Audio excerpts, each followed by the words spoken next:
Do you know how tall you are? Let's find out by measuring a quick drawing of yourself with some objects around the house. Are you ready? Let's start by drawing you.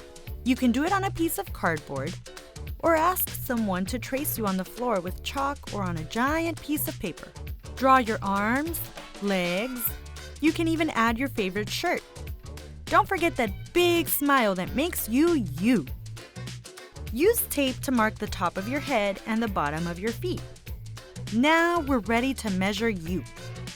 Find some fun toys or things around the house, as long as you can find more than one, like blocks, pom-poms, or socks.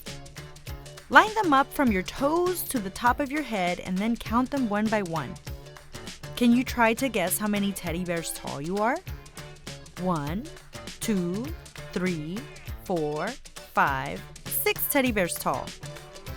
1, 2, 3, 4 pom-poms tall. What will you measure next?